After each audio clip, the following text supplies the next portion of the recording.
స్వదేశంలో పరువు పోగొట్టుకుంటోంది team India. South Africa చేతిలో 0-2తో కూడా వైట్ వాష్ అయింది. సోషల్ మీడియాలో టీమిండియా ఆట మీద సెటైర్లు వినిపిస్తూ ఉన్నాయి. గల్లీ క్రికెట్ నయం అంటూ కూడా ఇప్పుడు కామెంట్స్ చేస్తూ ఉన్నారు. టీమిండియాలో టెస్ట్ క్రికెట్లో మన ఆటగాళ్ల పర్ఫార్మెన్స్ని చూసి టెస్టులు ఆడే దమ్ము లేదంటూ కూడా విమర్శలు చేస్తూ ఉన్నారు. ఎలా ఆడాలో మర్చిపోయారా అంటూ కూడా సెటైర్లు వేస్తూ ఉన్నారు. బీసీసీఐ జట్టు మేనేజ్మెంట్ కోచ్ గంభీర్ మీద విమర్శలు ఇప్పుడు గుప్పుమంటున్నాయి. విరాట్ లేని లోటు జట్టులో స్పష్టంగా కనిపిస్తోందంటూ కూడా ఫ్యాన్స్ ఇప్పుడు మాట్లాడుతూ ఉన్నారు. కొంతమంది అయితే విరాట్ కోహ్లీని మరలా కూడా వెనక్కి తీసుకొని రావాలి, ఇప్పుడు ఎవరు కూడా పేషెన్స్గా ఆడే ఆటగాళ్ళు ఎవరు కూడా ఇప్పుడు టెస్ట్ క్రికెట్లో లేరు అంటూ కూడా కామెంట్స్ చేస్తున్నారు. నిలకడైన ఆటగాళ్ళు జట్టులో ఉండాలి అంటూ కూడా ఫ్యాన్స్ ఇప్పుడు కోరుతూ ఉన్నారు. టెస్ట్ సిరీస్లో వరుసగా కూడా 1 ఇయర్లో చూస్తే ఇది రెండోసారి కూడా ఈ విధంగా కూడా ఘోరంగా విఫలమవటం అనేది జరిగింది. సొంత గడ్డ మీద రెండోసారి భారత్ ఓడిపోవటం అనేది జరిగింది. ఇక దీని మీద నిలకడైన ఆటగాళ్ళు లేరు. మరి కొంతమంది ఆటగాళ్ళు ఎవరైతే నిలకడైన ఆటగాళ్ళు ఉన్నారో కోహ్లీ కానీ పూజారా కానీ రోహిత్ ఇలాంటి వాళ్ళను కూడా వెనక్కి తీసుకొని రావాల్సిందిగా కోరుతున్నారు.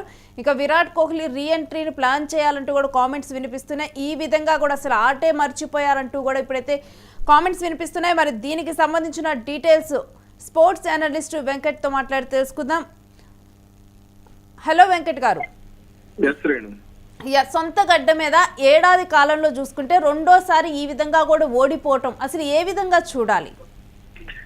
అంటే ఒక క్రికెట్ అభిమానిగా చూసుకుంటే పరిణామాలు అంటే సాధారణ అంటే నేను వ్యక్తిగతంగా ఒక చిన్న మాట చెప్పాను. క్రికెట్ అభిమానిగా చూసుకుంటే భారత టెస్ట్ క్రికెట్ ను చూసి ఒక రకంగా కడుపు మండిపోతుంది అనే విషయం అయితే నేను స్పష్టంగా చెప్పగలను. ఎందుకంటే నాతో పాటు నేను ఒక్కడే చాలా మంది క్రికెట్ అభిమానులకు కూడా ఒక రకంగా చాలా చిరాకుగాను, చాలా అసహ్యంగా, చాలా అంటే ఎంబారసింగ్ అనే వర్డ్ కూడా దీనికి చాలా తక్కువ అనే చెప్పాలి. ఎందుకనంటే ఒక విరాట్ కోహ్లీ సారథ్యంలో కానీ మనం ధోని దగ్గర నుంచి చూసుకుంటే ధోని కానీ విరాట్ కోహ్లీ కానీ రోహిత్ శర్మ కానీ వీళ్ళందరూ కూడా భారత క్రికెట్ ప్రమాణాలను పెంచడం జరిగింది. అంటే టెస్ట్ క్రికెట్ కు సంబంధించి ఆటగాళ్ళు ఎలా ఉండాలి, అగ్రెసివ్నెస్ ఎలా ఉండాలి అంటే గంగూలీ టైంలో తీసుకొచ్చినటువంటి ప్రమాణాలు ఏవైతే ఉన్నాయో వాటన్నింటినీ కూడా 2000 తర్వాత భారత క్రికెట్ ఏ స్థాయికి వెళ్ళిందో 2003 ప్రపంచ కప్ ఫైనల్ కి వెళ్ళటం కానీ, ఆ తర్వాత 2007లో ప్రపంచ కప్ ఓటమి కానీ 2007 T20 వరల్డ్ కప్ గెలవటం కానీ, ఆ తర్వాత నుంచి 2011 ప్రపంచ కప్ గెలవటం, ఆ తర్వాత ఛాంపియన్స్ ట్రోఫీ గెలవటం, టెస్టులో నెంబర్ 1 స్థానాన్ని కైవసం చేసుకోవటం, అలాగే విరాట్ కోహ్లీ నాయకత్వంలో నెంబర్ 1 టీమ్ గా కొనసాగటం ఇవన్నీ కూడా జరిగినాయి. ఆస్ట్రేలియాలో టెస్ట్ సిరీస్ గెలవటం ఇటువంటివి కూడా, న్యూజిలాండ్ ఇవన్నీ కూడా ఈ దేశాల్లో ప్రభావం చూపించడం, ఆస్ట్రేలియా లాంటి జట్టు కూడా భారత్ లో ఎంతో సమర్థవంతంగా ఆడేందుకు ప్రయత్నం చేసి చివరకు అక్కడ మన స్పిన్ బౌలింగ్ ద్వయాన్ని రవీంద్ర జడేజా, రవిచంద్రన్ అశ్విన్ ఇద్దరిని ఎదుర్కోవడానికి కంకర్రాళ్ల మీద కూడా ప్రాక్టీస్ చేసిన పరిస్థితులు ఉన్నాయి. అంటే ఆ స్థాయిలో మన టెస్ట్ క్రికెట్ భయపెట్టింది. మన టీం అంటే ప్రతి ఒక్క 11 మంది క్రికెట్ ఆడుతుంటే 11 మంది కూడా గ్యాంగ్స్టర్లు గానీ ఉండేవాళ్ళు. ఇక రిజర్వ్ ప్లేయర్స్, బెంచ్ లో కూర్చున్నటువంటి ప్లేయర్స్ ఎవరైనా సరే, వాళ్ళు సీనియర్ ప్లేయర్స్ అయినా, జూనియర్ ప్లేయర్స్ అయినా, కెప్టెన్ అయినా, వైస్ కెప్టెన్ అయినా, వికెట్ కీపర్ అయినా, బౌలర్ అయినా, బ్యాట్స్మెన్ అయినా, ఫీల్డర్ అయినా వీళ్ళందరూ కూడా ఖచ్చితంగా అంటే దూకుడైన ఆట తీస్తూ ఎలాగైనా సరే గెలవాలి, ఎలాగైనా సరే ప్రత్యర్థిని ఇబ్బంది పెట్టాలి అనే వైఖరితోనే ఉండేవాళ్ళు. అసలు అందుకే భారత్ లో పర్యటించాలి, భారత్ లో సిరీస్ గెలవాలి అంటే అది కళలాగా ఉండేది. అలాంటి పరిస్థితి నుంచి గత ఏడాది కాలంగా 18 టెస్టులు ఆడితే 10 టెస్టులు ఓడిపోయిన పరిస్థితి. స్వదేశంలో 2 సిరీస్లు వైట్ వాష్ ఏడాది కాలంగా గంభీర్ కెప్టెన్ 2024 T20 ప్రపంచ కప్ గెలిచామనే సంతోషాన్ని అంటే ఒక్క దెబ్బతో తుడి చేశాడు అనే విషయం అనేది స్పష్టంగా చెప్పవచ్చు.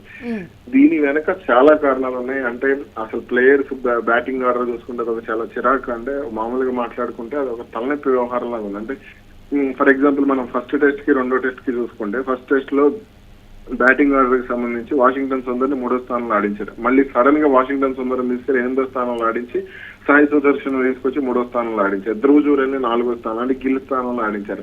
అలా చేయకుండా ధ్రువ్ జురేల్ని 6-7 స్థానాల్లో ఆడించి అవసరమైతే నితీష్ కుమార్ స్థానాన్ని కిందకి మార్చి వాషింగ్టన్ సుందర్ని 3వ స్థానంలో ఆడించుంటే చాలా బాగుండేది. అతను మొన్న జరిగినటువంటి మొదటి టెస్ట్ లో అతను చాలా అద్భుతంగా రాణించాడు. 2 జట్లలో కూడా 50 బంతులకు పైగా ఆడినటువంటి ఏకైక ఆటగాడు అతను. అలాంటిది తీసుకెళ్లి 8వ స్థానంలో పెట్టడం ఇవన్నీ కూడా చాలా చిరాగ్గా అనిపించింది. ఇక బౌలింగ్ విషయానికి వస్తే 2వ ఇన్నింగ్స్ లో నితీష్ కుమార్ తో ఒక్క బంతి కూడా వేయించలేదు. యశస్వి జైస్వాల్ బౌలింగ్ వేసినా గానీ నితీష్ కుమార్ తో ఒక్క బంతి కూడా వేయించలేకపోవడం, అలాగే నితీష్ కుమార్ బ్యాటింగ్ చూస్తే చాలా ఆశ్చర్యకరంగా అనిపించింది. అంటే ఆస్ట్రేలియాలో అతను సెంచరీ చేసి ఉండొచ్చు కానీ కానీ తర్వాత నుంచి కూడా అతను ఆడతీరు అనేది చాలా ఇబ్బందికరంగా, అంటే జుగుప్సాకరం అనే పదం కూడా దీనికి తక్కువనే చెప్పాలి. ఆ విధంగా ఉంది. అటు బౌలింగ్ పరంగా కూడా అతను పెద్దగా రాణించడం లేదు, ఇంగ్లాండ్ లో రాణించలేదు. మరి అతని టీంలో ఎందుకు అనేది, అంటే ఒక తెలుగు వాడైనా సరే అతని టీంలో ఎందుకు అనేది ఇక్కడ చాలా $1 మిలియన్ ప్రశ్న. హర్షిత్ రాణాకు రెస్ట్ ఇచ్చినట్టున్నాడు. హర్షిత్ రాణా కూడా ఉండుంటే ఇంకా మరిన్ని విమర్శలు వచ్చి ఉండేవి. ఇక అటు మిగిలిన ఆటగాళ్ళు, సీనియర్ ఆటగాళ్ళకి సంబంధించి కూడా కేఎల్ రాహుల్ కూడా పెద్ద అంచనాలకు మించి రాణించలేదు. అటు రవీంద్ర జడేజా కూడా రాణిస్తాడు అనుకున్నా సరే అతని విషయంలో కూడా తీవ్ర విమర్శలు ఉన్నాయి. స్పిన్ బౌలింగ్ సీనియర్ బౌలర్ అయ్యింది కూడా బౌలింగ్ విభాగాన్ని నడిపించడంలో ఫెయిల్ కావడం, అలాంటిది అటు సౌత్ ఆఫ్రికా స్పిన్ బౌలింగ్ మెరుగ్గా రాణిస్తున్న సమయంలో రవీంద్ర జడేజా సారథ్యంలోని స్పిన్ బౌలింగ్ విభాగం చాలా దారుణంగా కనపడింది. ఇక స్పెషలిస్ట్ క్రికెటర్లను పక్కన పెట్టి ఎంతసేపు ఆల్రౌండర్లను జట్టులోకి తీసుకోవాలి, ఆల్రౌండర్లను ఆడించాలనే తపనే ఎక్కువగా గంభీర్లో కనపడింది అనే విషయం కూడా స్పష్టంగా అర్థమైంది. 3 ఆల్రౌండర్లు ఈ మొదటిగా టెస్ట్ లో కానీ రెండో టెస్ట్ లో కానీ కనిపించారు. 3 ఆల్రౌండర్, మొదటి టెస్ట్ లో అక్షర్ పటేల్, తర్వాత రవీంద్ర జడేజా, వాషింగ్టన్ సుందర్. అలాగే ఈ మ్యాచ్ లో కూడా 3 అక్షర్ పటేల్ స్థానంలో Nitish Kumar Reddy pace bowling allrounder గా వాడు జట్టులోకి వచ్చాడు. అతని వల్ల 0 ఉపయోగం. గత కొంతకాలంగా కూడా అతను ఏ విధంగా రాణిస్తున్నాడు. అలాగే రవీంద్ర జడేజా, వాషింగ్టన్ సుందర్, వీళ్ళిద్దరి సంగతి పక్కన పెడితే నితీష్ కుమార్ అసలు టీంలో ఎందుకు అనే ప్రశ్న కూడా వినపడుతుంది. అతని స్థానంలో స్పెషలిస్ట్ బౌలర్ బ్యాట్స్మెన్ తీసుకున్నా సరే జట్టులో ఎంతో కొంత ఉపయోగం ఉండేది. కానీ అలా అది కూడా చేయకుండా అంటే కేవలం కొంతమంది ఆటగాళ్ళకి ప్రయారిటీ ఇవ్వడం అనేది చాలా ఇబ్బందికరంగా అనిపించింది. ఇక అటు రుతురాజ్ గైక్వాడ్ కానీ ఇలా కొంతమంది ఆటగాళ్ళు ఎంత మెరుగ్గా రాణించే ఆటగాళ్ళు ఉన్నారు. అభిమన్యు ఈశ్వరన్ అతను ఒక్క మ్యాచ్ కూడా 2022లో అరంగేట్రం చేసినా సరే అభిమన్యు ఈశ్వరన్ ఇప్పటి వరకు కూడా ఒక్క మ్యాచ్ లో కూడా అతను ఆడలేదు. కానీ అతన్ని జట్టు నుంచి తప్పించారు. ఎందుకు తప్పించారు ఏంటి అనేది కూడా క్లారిటీ లేదు. అతను చూస్తే రంజీల్లో టన్నులకు పరుగులు చేస్తున్న పరిస్థితి ఉంది. ఇక బౌలింగ్ విభాగంలో హర్షదీప్ సింగ్ ను పక్కన పెట్టడం అనేది చాలా ఆశ్చర్యకరంగా అనిపించినటువంటి విషయం. హర్షదీప్ సింగ్ కు స్వదేశంతో పాటుగా ఇంగ్లాండ్ లో కూడా కౌంటీ మ్యాచ్లు ఆడినటువంటి అనుభవం ఉంది. రంజీ మ్యాచ్లు కూడా అతను ఎక్కువగా ఆడుతూ ఉంటాడు. ఐపీఎల్ ఆడిన అనుభవం ఉంది. అయినా సరే హర్షదీప్ సింగ్ ను టెస్ట్ లోకి తీసుకోలేదు. ఇవన్నీ కూడా దీనికి ఖచ్చితంగా అంటే ఆటగాళ్ల బాధ్యత వహించడం. ఎందుకంటే ఆటగాళ్ల కాన్ఫిడెన్స్ ఖచ్చితంగా చచ్చిపోయిందనే చెప్పాలి. ఎందుకంటే విరాట్ కోహ్లీ, రోహిత్ శర్మ, రవిచంద్రన్ అశ్విన్ వీళ్ళు రిటైర్ అవ్వడమే టీమ్ కు దరిద్రం పట్టుకుందనేది చాలా మంది క్రికెట్ అభిమానులు మాట్లాడుతున్నటువంటి మాట.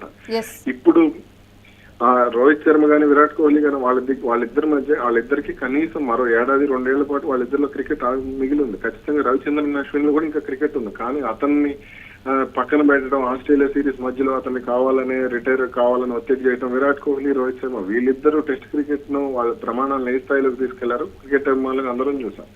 కానీ వాళ్ళిద్దరిని పక్కన పెట్టడం ఇవన్నీ కూడా జట్టు అంటే పసికోనల కంటే కూడా దారుణంగా పాకిస్తాన్ మనం ట్రోల్ చేస్తాం, శ్రీలంకను ట్రోల్ చేస్తాం, వెస్టిండీస్ ట్రోల్ చేస్తాం అన్ని కూడా జరుగుతుంటాయి. కానీ ఇక్కడ చూస్తే అంటే మన క్రికెట్ చూస్తే వాళ్ళకంటే దారుణంగా దరిద్రంగా ఆడటం జరిగింది. సో మొన్న పాకిస్తాన్ తో సౌత్ ఆఫ్రికా సిరీస్ ఆడితే 1-1తో డ్రా చేసుకుంది. కానీ మన దగ్గర మాత్రం అటువంటి పరిస్థితి ఖచ్చితంగా లేదు.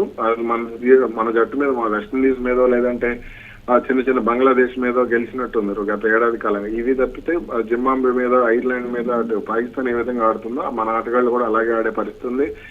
ఇక దీనికి సంబంధించి కోచింగ్ స్టాఫ్ లో ఖచ్చితంగా మార్పులు అయితే జరగాలి. సెలక్షన్ కమిటీ మొత్తాన్ని కూడా తొలగించి సీనియర్ అనుభవం ఉన్న అలా వివిఎస్ లక్ష్మణ్ గానీ వీళ్ళని కొంతమందిని తీసుకురావాల్సిన అవసరం ఉందనేది అయితే ఎక్కువగా కనపడుతున్నటువంటి అభిప్రాయం.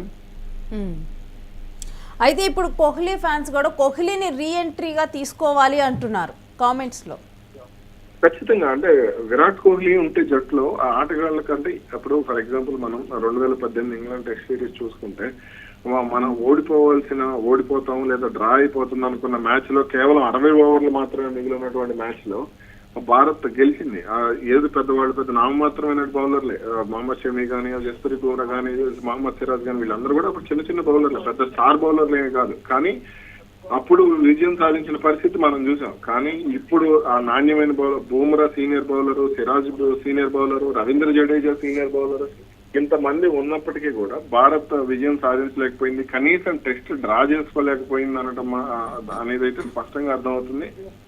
అటు విరాట్ కోహ్లీ జట్టులో ఉంటే ఆ కాన్ఫిడెన్స్ అనేది ఖచ్చితంగా బిల్డ్ అవుతుంది. రోహిత్ శర్మ ఉంటే కాన్ఫిడెన్స్ అనేది బిల్డ్ అవుతుంది. యువ ఆటగాళ్ళకు ఒక ఉత్సాహం వస్తుంది. వాళ్ళు ఏదైనా గ్రౌండ్ లో తప్పులు చేస్తున్నా లేదంటే వాళ్ళు సరిగా ఆడకపోయినా సరే వాళ్ళు ఒక స్ఫూర్తి నింపే సారథిగా వాళ్ళిద్దరు ఉంటారు. అది మనం ఎన్నో సిరీస్ లో చూసాం.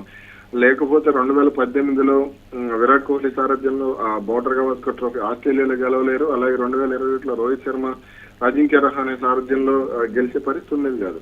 కాబట్టి ఇవన్నీ కూడా సీనియర్ ఆటగాళ్ళను ఒక పక్కన మనం చూసుకుంటే ఆస్ట్రేలియాలో మా కవాజా గానీ లేదంటే నాదన్ లియాన్ గానీ అలాగే మరికొంతమంది సీనియర్ ఆటగాళ్ళు, శ్రీలంకలో సీనియర్ ఆటగాళ్ళు కానీ ఇలా చాలా మంది సీనియర్ ఆటగాళ్ళు కొనసాగుతున్నారు. న్యూజిలాండ్, సౌత్ ఆఫ్రికాలో టెంబా బౌమా కూడా సీనియర్ ఆటగాడు, 35 ఏళ్ళు పైన ఉంది అతని వయసు.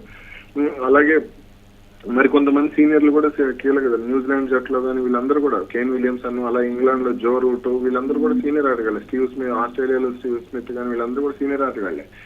వాళ్ళకి లేని ఒత్తిడి అంటే యువ ఆటగాళ్ళకి అవకాశాలు కల్పించాలనే ఒక సోది కాన్సెప్ట్ తీసుకొచ్చి జట్టును పూర్తిగా నాశనం చేయడం జరిగింది. ఖచ్చితంగా ఇప్పుడైతే టెస్ట్ క్రికెట్ విషయంలో విరాట్ కోహ్లీ ఉంటే బాగుండేది అనే ఒపీనియన్స్ అయితే వినపడుతున్నాయి. అతను ఆడినా ఆడకపోయినా జట్టులో అతను స్ఫూర్తి నింపే విధానం చాలా బాగుంటుంది. అది భారత్ కు లోపించింది అనేది అయితే స్పష్టంగా చెప్పొచ్చు. Right, thanks for your analysis Venkat గారు. సో ఇక నిలకడైన ఆటగాళ్ళు జట్టులో ఉండకపోవటం, మొత్తం కూడా యంగ్ పీపుల్ అవ్వటం వల్ల కూడా, సీనియర్స్ లేకపోవటం వల్ల కూడా ఇప్పుడు జట్టులో అనేది ఒక నిలకడ తగ్గిపోయింది. వాళ్ళు గ్రౌండ్లో చేస్తున్న తప్పులు కూడా వాళ్ళకి తెలియటం లేదు.